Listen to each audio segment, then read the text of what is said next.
கடல் பயணிகள் கப்பல் சேவை, நடுக்கடலில் தத்தளித்த பயணிகள். உதவி பிரதேச செயலாளரின் மரணம், மீண்டும் ஆரம்பமாகும் விசாரணை. உள்ளூராட்சி மன்ற தேர்தல் வேட்பு மனு கோரல் திகதி அறிவிப்பு.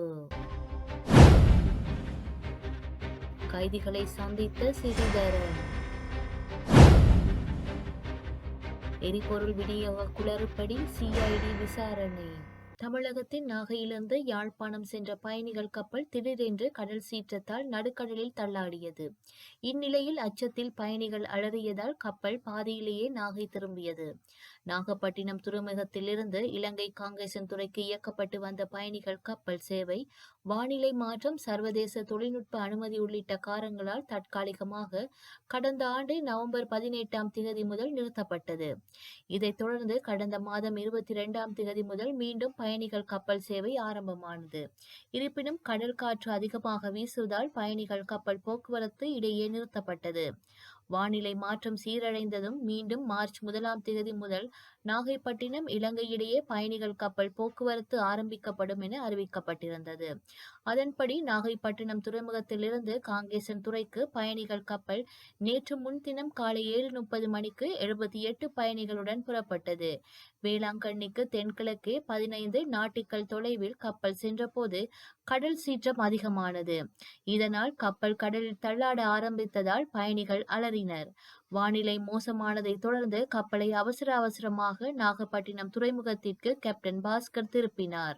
உயிரிழந்த சாவகச்சேரி பிரதேச செயலக உதவி பிரதேச செயலாளர் தமிழினி சதீஷின் மரணம் தொடர்பில் மீண்டும் விசாரணைகள் ஆரம்பிக்கப்பட்டுள்ளன. தனது மகளின் மரணத்தில் சந்தேகம் இருப்பதாக தெரிவித்து அவரின் தந்தை கோப்பாய் காவல் நிலையத்தில் அளித்த முறைப்பாட்டுக்கு அமையவே மீண்டும் விசாரணை ஆரம்பிக்கப்பட்டுள்ளது. கடந்த மாதம் தீயில் எரிந்த நிலையில் யாழ்ப்பாணம் போதனா வைத்தியசாலையில் சிகிச்சைக்காக அனுமதிக்கப்பட்டிருந்தார். அவரிடம் காவல்துறையினர் விசாரணைகளை மேற்கொண்ட போது நுளம்பு திரியை பற்ற வைத்த பின்னர் தீக்குச்சியை தவறுதலாக அருகிலுள்ள மண்ணெண்ணெய் கொள்கலன் மீது போட்டதால் அதன் மூலம் ஏற்பட்ட விபத்தில் தான் சிக்கியதாக வாக்குமூலம் வழங்கியிருந்தார்.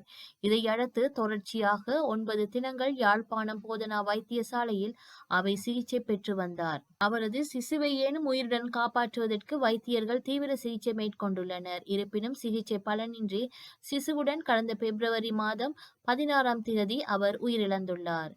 இந்நிலையில் தனது மகளின் மரணத்தில் சந்தேகம் இருப்பதாக தெரிவித்து அவரின் தந்தை கோப்பாய் காவல் நிலையத்தில் அளித்த முறைப்பாட்டுக்கு அமையவே மீண்டும் விசாரணை ஆரம்பிக்கப்பட்டுள்ளது. 2025 ஆண்டு மார்ச் 17 முதல் மார்ச் 20 வரை மதியம் 12 வரை உள்ளூராட்சி தேர்தலுக்கு வேட்பு மனுக்களை ஏற்றுக்கொள்ள தேர்தல் ஆணையம் நாட்கள் குறித்துள்ளது.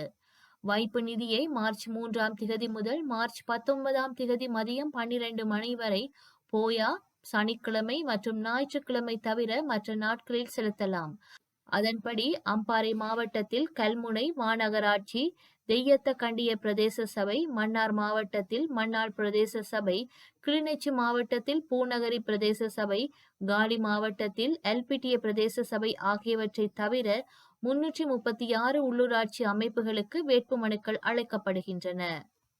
யாழ் சிறைச்சாலையில் உள்ள இந்திய கடற்தொழிலாளர்களை தமிழரசு கட்சியின் பாராளுமன்ற உறுப்பினர் சிவஞானம் சிறிதரன் நேரில் சென்று பார்வையிட்டுள்ளார்.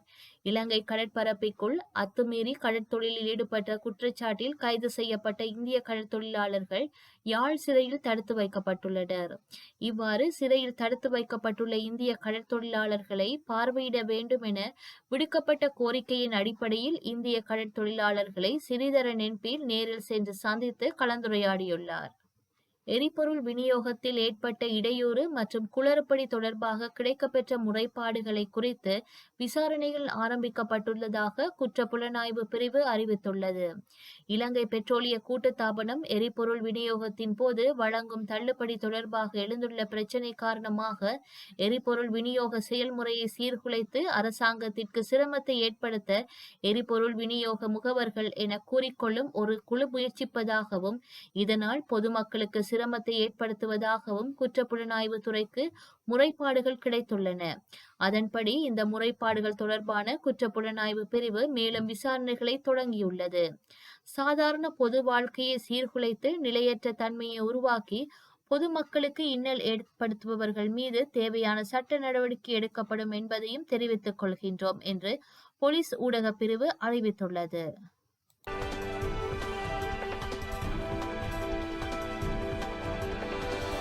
அமெரிக்க அரசு செயல்திறன் மேம்பாட்டுத் துறை எதிர்ப்பாளர்கள் அந்நாட்டின் பல்வேறு பகுதியில் எலான் மாஸ்கின் டெஸ்லா நிறுவன விற்பனையகங்களுக்கு எதிரே போராட்டத்தில் ஈடுபட்டனர். அமெரிக்க அதிபர் ட்ரம்புக்கு நெருக்கமாக விளங்கும் எலான் மாஸ்க் தலைமையில் TOGE செயல்பட்டு வருகின்றது. அவரை அரசின் சிறப்பு ஊழியர் என்று அமெரிக்க அதிபர் மாளிகை அறிவித்துள்ளது. அமெரிக்க அரசு நிர்வாகத்தில் அவர் செலுத்தி வரும் ஆதிக்கத்தால் அந்நாட்டில் அவருக்கு எதிர்ப்பு எழுந்துள்ளது. இதன் ஒரு பகுதியாக அரசின் செலவினத்தை குறைப்பதற்கான மாஸ்கின் நடவடிக்கைகளுக்கு எதிர்ப்பு தெரிவித்து அந்நாட்டில் உள்ள சென்ட் லூயிஸ், நியூயார்க், சார்லட் உள்ளிட்ட பல்வேறு நகரங்களில் ஏராளமானோர் சனிக்கிழமை போராட்டத்தில் ஈடுபட்டனர்.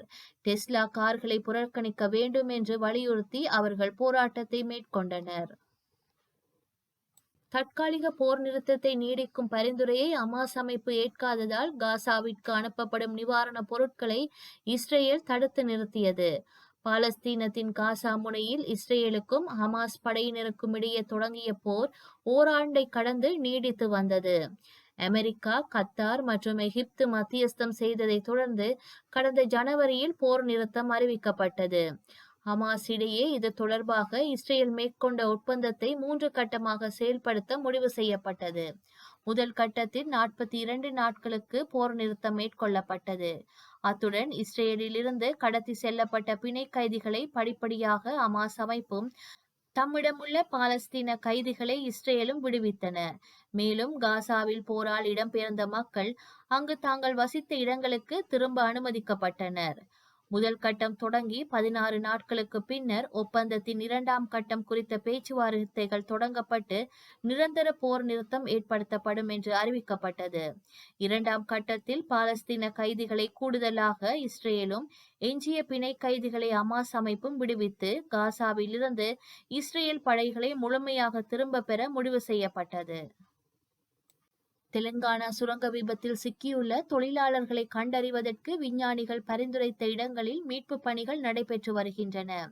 ஹைதராபாத்தில் உள்ள தேசிய புவி இயற்பியல் ஆராய்ச்சி நிறுவனத்தின் விஞ்ஞானிகள் மனிதர்கள் இருப்பதற்கான சாத்திய கூறுகளை ஆராய்வதற்காக தரை ஊடுருவும் ரெடார் ஆய்வை நடத்தினர்.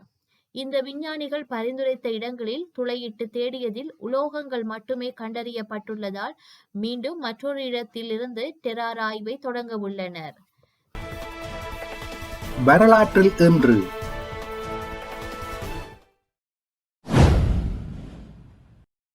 1931 இந்தியாவில் அரசியல் கைதிகள் அனைவரும் விடுதலை செய்யப்பட வேண்டும் எனவும் மக்கள் அனைவரும் உப்பை கட்டுப்பாடு ஏதுமின்றி பயன்படுத்தவும் பிரித்தானியாவின் ஆளுநர் எட்வர்ட் வூட் மற்றும் மகாத்மா காந்தி ஆகியோருக்கிடையில் ஒப்பந்தம் செய்து கொள்ளப்பட்டது. 1980 தேசியவாதி ராபர்ட் முகவே சிம்பாப்வேயின் முதலாவது கருப்பின பிரதமராக தேர்ந்தெடுக்கப்பட்டார். 2001 லண்டனில் BBC தொலைக்காட்சி நிறுவனத்தின் முன்னால் இடம்பெற்ற குண்டுவெடிப்பில் 11 பேர் காயமடைந்தனர். 2012 கொங்கோ தலைநகர் பிராசவில்லியில் வெடிபொருள் களஞ்சியம் ஒன்று வெடித்ததில் 250 பேர் உயிரிழந்தனர். செய்திகளை உடனுக்குடன் தெரிந்து கொள்ள உடனே சப்ஸ்கிரைப் செய்து பெல் பட்டனை கிளிக் பண்ணவும். மேலதிக செய்திகளை தமிழ் தாய் இணையதளத்தில் பார்வையிடலாம்.